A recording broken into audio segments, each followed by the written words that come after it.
हमें ऐसा लगता है। भारतवासियों में राहुल राज यह कहने के लिए आपके बीच उपस्थित हूँ कि आज देश में जो अविश्वास, जो हताशा, जो निराशा का माहौल है, उसमें देश का प्रत्येक युवा यह कहने पे मजबूर है कि इससे अच्छा तो अंग्रेजों का शासन था जो हमने नहीं देखा था। यह शासन तो पहले से भी घटिया, कुव्यवस्था और अराजकता का शासन है। साथियों, कुछ विशेष नहीं, सिर्फ 2 मिनट में अपनी बात रखते हुए मैं आपको कहूंगा कि आजादी के बाद से इस देश ने 3 पीढ़ियां देखी है। एक पीढ़ी जिसने आजादी दिलाई, दूसरी पीढ़ी जो आज नीति नियंत्रण का काम कर रहा है, और तीसरी पीढ़ी जो निराश, हताश और उदास है, जिसे बाबा का मार्गदर्शन प्राप्त है। और देश की इसी तीसरी पीढ़ी की ओर देश का सारा समाज आशा की किसी किरण की ओर के लिए देख रहा है। और मैं देखकर से कह सकता हूँ कि देश की तीसरी पीढ़ी जो हम युवाओं की है, बाबा के साथ है। और इस मुद्दे पे कि हम लड़ेंगे नहीं, हम जीतेंगे और दिखा देंगे कि देश की तीसरी पीढ़ी आने वाली चौथी पीढ़ी को यह कहने का मौका नहीं देगी कि जब बाबा और अन्ना ने एक क्रांति की लहर दौड़ाई थी तो आप कहाँ थे।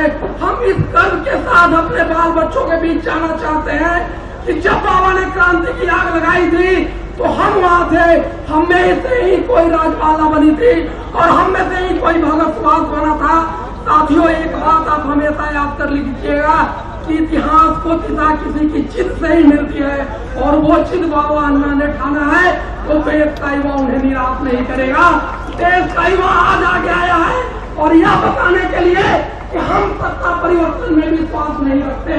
देशवासियों, हमें व्यवस्था परिवर्तन चाहिए, वैसी व्यवस्था परिवर्तन, वैसा व्यवस्था परिवर्तन जिसमें हिंदुस्तान के अंतिम पंक्ति में खड़ा व्यक्ति गर्व से कह सके कि मैं हिंदुस्तानी हूँ, जिसे 2 वक्त का भोजन बस और आवास मिलता है, जो स्वदेशी में यकीन करता है और अपने पैसे को बाहर नहीं भेजता है, जो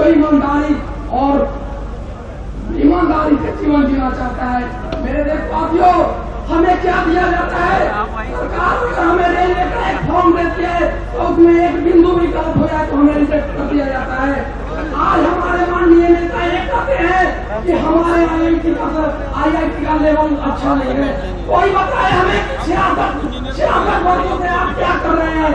क्यों देश का एक ईमानदार आदमी यहाँ की पुलिस प्रशासन और कानून से डरता है?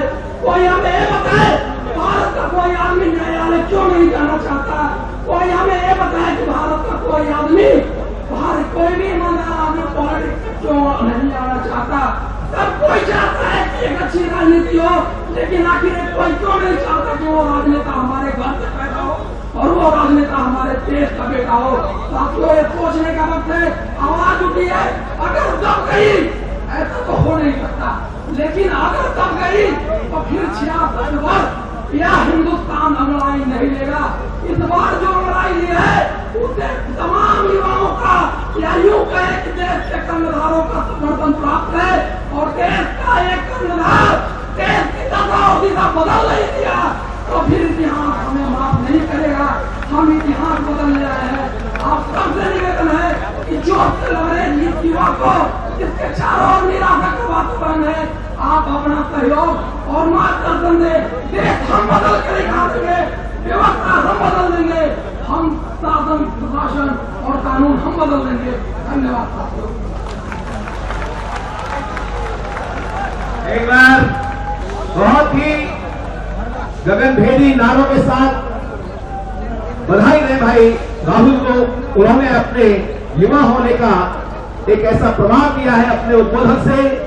मैं चाहता हूं पूरा सदन एक बार तालियों से बधाई दे और नारे लगने चाहिए, भारत माता की, वंदे हिंदुस्तान। कुछ पंक्तियां याद आती है ऐसे युवा साथी को देखकर कि लुटता हुआ वतन देख कर खोले नहीं सोचो ऐसे खून की रवानी किस काम की। कि लुटता हुआ वतन देख कर खोले नहीं सोचो ऐसे खून की रवानी किस काम की। और स्वार्थों की चौसर पे हारती ही जा रही जो स्वाभिमान शून्य जिंदगानी किस काम की। तो जिसमें न त्याग देश प्रेम न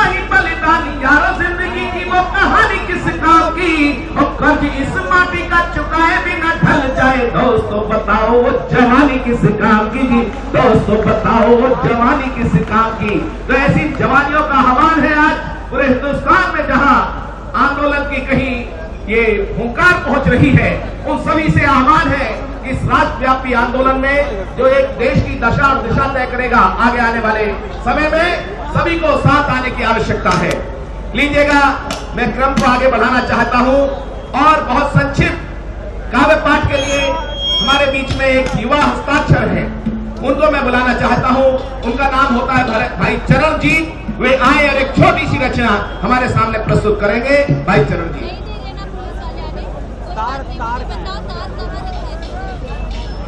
मित्रों, आप सभी को प्रणाम करता हूँ।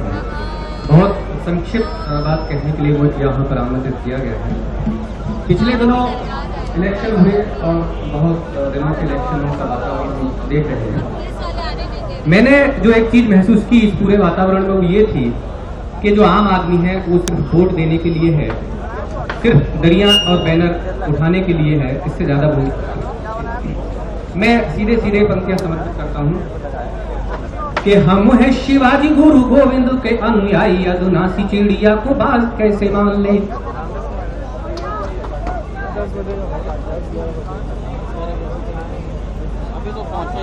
कि हम हैं शिवाजी गुरु गोविंद के अनुयायी, अधुनासी चिड़िया को बाज कैसे मान लें। और दाश्ता में रहने की आदत नहीं है जब अपना किसी को सरोताज कैसे मान लें, अपना किसी को सरोताज कैसे मान लें। कि लोकतंत्र की व्यवस्था है सारे भारत में, कि लोकतंत्र की व्यवस्था है सारे भारत में, बीती हुई रीत हम आज कैसे मान लें, कि बीती हुई रीत हम आज कैसे मान लें। और जिनको भी मानना है माने वो बला से हम अपना किसी को युवराज कैसे मान लें, अपना किसी को युवराज कैसे मान लें। और यहाँ से जो युवा पीढ़ी की बात करी गई, मैं चाहता हूँ कि उसको संबोधित करते हुए गीत यहाँ से पढ़ना चाहता हूँ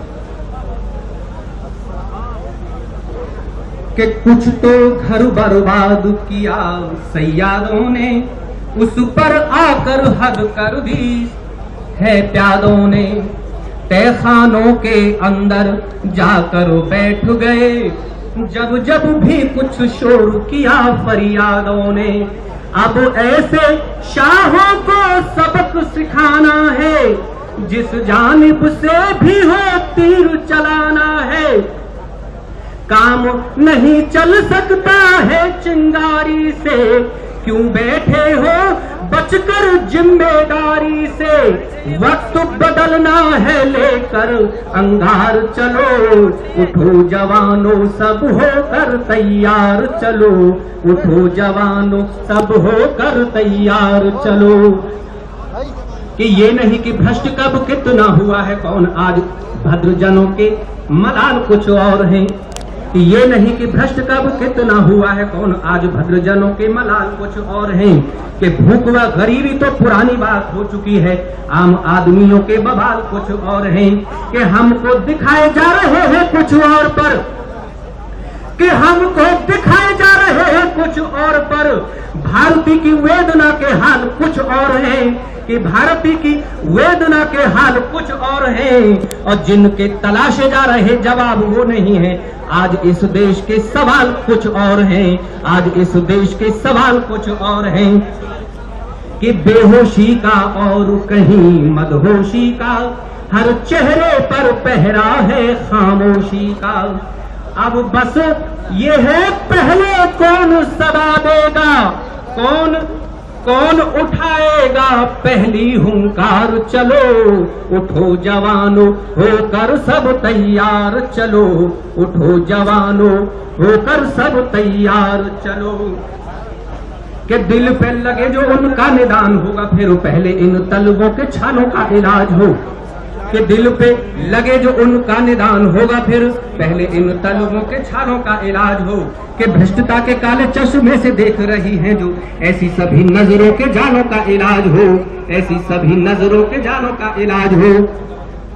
कि लोकतंत्र का लवादा ओढ़ के बैठे हुए हैं, कि लोकतंत्र का लवादा ओढ़ के बैठे हुए हैं, संसद में आज जो दलालों का इलाज हो, अब काले धन का इलाज खुद हल हो जाएगा। पहले इन काले मन वालों का इलाज हो, पहले इन काले मन वालों का इलाज हो।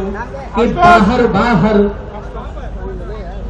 बाहर बाहर चीख दिखाई देती है, अंदर अंदर चीख सुनाई देती है। कि कौन पढ़ेगा अब सांपों के मंत्रों को, कौन करेगा फन पर पहला वार। चलो हो जवान होकर अब तैयार, रख लो बैग में रख लो। एक बार जोरदार तालियों से बधाई दें भाई संजय जी को।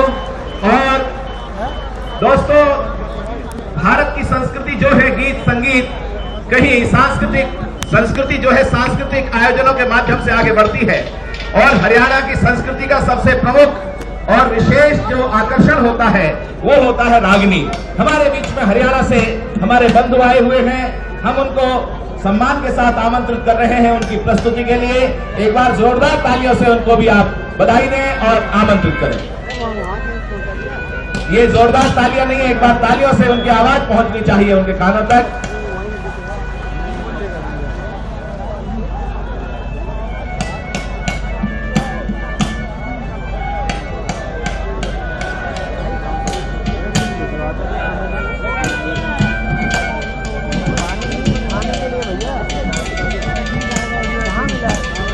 हो गया आपका वो तो खुद ही कह रहा है।